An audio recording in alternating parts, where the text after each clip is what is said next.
Assalamualaikum warahmatullahi wabarakatuh. Selamat pagi anak-anak. Apa kabar nih semuanya? Alhamdulillah ya, baik. Semoga kita selalu diberikan kesehatan dan keselamatan agar kita bisa tetap menuntut ilmu dan menggapai cita-cita. Alhamdulillah ya, kita masih bisa berkumpul pada pertemuan kali ini dan bisa menuntut ilmu bersama-sama pada pagi hari yang cerah ini. Semoga ilmu yang kita pelajari hari ini dapat bermanfaat bagi kita dan bagi orang banyak. Baiklah, sebelum pelajaran dimulai, kita berdoa terlebih dahulu. Berdoa dimulai. Berdoa selesai. Baiklah, kita telah berdoa bersama-sama. Semoga doa kita diterima oleh Allah Subhanahu wa Ta'ala dan kita dijadikan manusia yang lebih mulia. Baiklah, sebelum pembelajaran dimulai, coba kita lihat teman di sebelah kita. Ada nggak yang nggak masuk hari ini? Coba kita lihat. Oh, alhamdulillah masuk semua ya. Oke, semoga anak-anak ibu selalu rajin untuk menuntut ilmu dan menggapai cita-cita. Oke, supaya hari ini tambah semangat belajarnya, ada baiknya kita menyanyikan lagu nasional. Gimana kalau kita menyanyikan lagu nasional Garuda Pancasila? Bernyanyi bersama ya.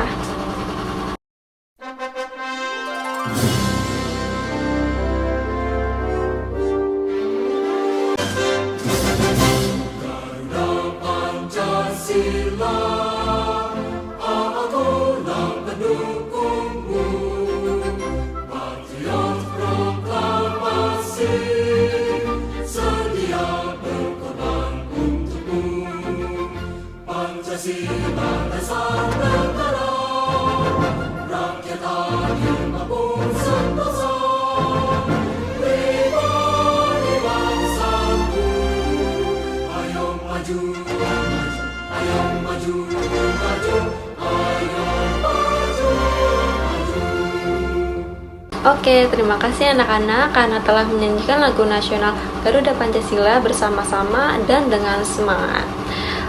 Kira-kira nih ya, ibu mau tanya, ada yang tahu nggak pencipta lagu Garuda Pancasila tersebut? Ayo, ada yang tahu tidak pencipta lagu Garuda Pancasila? Oke, ibu beritahu ya. Jadi, pencipta lagu Garuda Pancasila adalah Prohar Sudarnoto. Kira-kira ada yang tahu nggak kenapa diciptakan lagu tersebut? Apa alasannya pencipta tersebut membuat lagu Garuda Pancasila? Ada yang tahu? Oke, ibu beritahu ya kenapa lagu Garuda Pancasila itu diciptakan dan lagu-lagu nasional yang lainnya.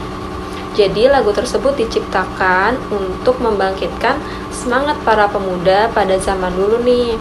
Jadi kan Indonesia belum merdeka dan pemuda-pemudi itu memperjuangkan dengan darah dan tenaga mereka untuk memerdekakan Indonesia. Jadi lagu ini diciptakan untuk membakar semangat para pemuda agar tetap bertahan dan membela bangsa hingga merdeka. Seperti itu. Baiklah, kita sudah membahas tentang lagu nasional. Ibu mau tanya nih yang ringan-ringan, yang gampang-gampang. Ibu mau tanya apa lagu kesukaan kalian? Kalian kan pasti punya HP dong, punya aplikasi-aplikasi musik ya di YouTube, TikTok mungkin. Pasti anak zaman sekarang tuh udah semuanya pasti pada main sosmed. Oke, ibu mau tanya lagu favorit kalian apa? Wah, keren banget lagunya. Ibu juga tahu tuh lagunya karena kan ibu juga main TikTok. Oke, apapun lagunya, selagi itu positif dan dapat membangkitkan semangat kita untuk tetap belajar, itu merupakan sebuah karya sastra yang harus kita apresiasi. Tadi kita udah bahas beberapa lagu yang merupakan karya sastra yang diciptakan oleh seseorang untuk tujuan tertentu. Bisa untuk menghibur, mengedukasi, mengajak orang untuk melakukan suatu hal, seperti itu. Oke, sebelum pembahasan materi dimulai, mari kita saksikan bersama-sama video tentang puisi berikut ini.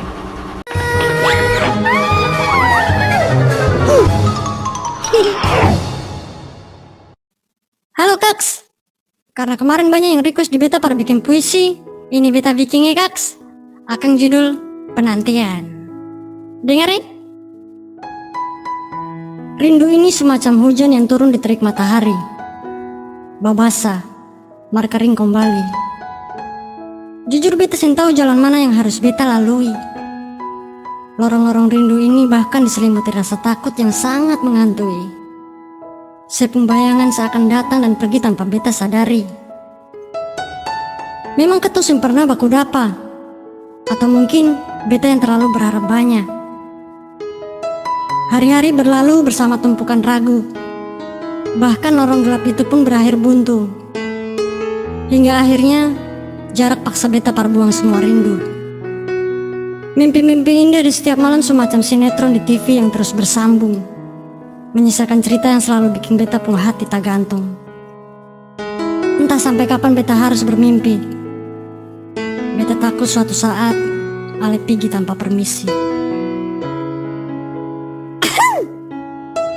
Jangan sedih ya, Kaks. Bye. Baiklah, kita sudah menyaksikan video tentang puisi tersebut bersama-sama. Ada yang bisa nggak kasih kesimpulan makna dari puisi tersebut? Intinya tuh tentang apa gitu? Ya, betul sekali. Jadi maksud dari puisi tersebut adalah tentang penantian. Penantian yang seperti apa? Jadi bisa saja seperti ini.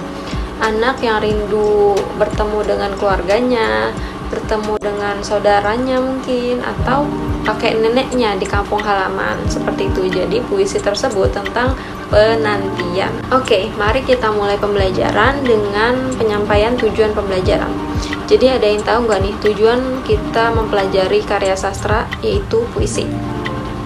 Ya, yaitu untuk kita dapat membuat sebuah karya dari hasil gagasan, ide, perasaan, pikiran kita ke dalam karya tersebut. Salah satunya yaitu puisi. Jadi dengan pembuatan puisi tersebut kita dapat memberikan inspirasi kepada banyak orang terkait apa yang kita rasakan, apa yang kita pikirkan, untuk dapat menghibur, mengajak, bahkan menginspirasi bagi orang banyak. Baik, kita simak bersama-sama pengertian dari puisi. Menurut Watt Danton berpendapat bahwa puisi adalah ekspresi konkret yang bersifat artistik dari pikiran manusia dan disajikan dengan bahasa yang emosional dan berirama. Itu menurut Watt Danton dalam Situmorang tahun 1980. Jadi dari pengertian tersebut dapat kita simpulkan bahwa puisi merupakan ekspresi konkret, yaitu berasal dari pengalaman sendiri nih, pengalaman pribadi dari penulis tersebut yang disajikan dalam bahasa yang emosional serta dibacakan dengan irama. Oke, tadi kita sudah membahas tentang pengertian puisi. Selanjutnya itu tentang ciri-ciri dari puisi. Yang pertama itu ada bait, yang kedua itu ada irama, yang ketiga ada majas, dan yang keempat adalah karya penulis. Oke, yang pertama itu bait.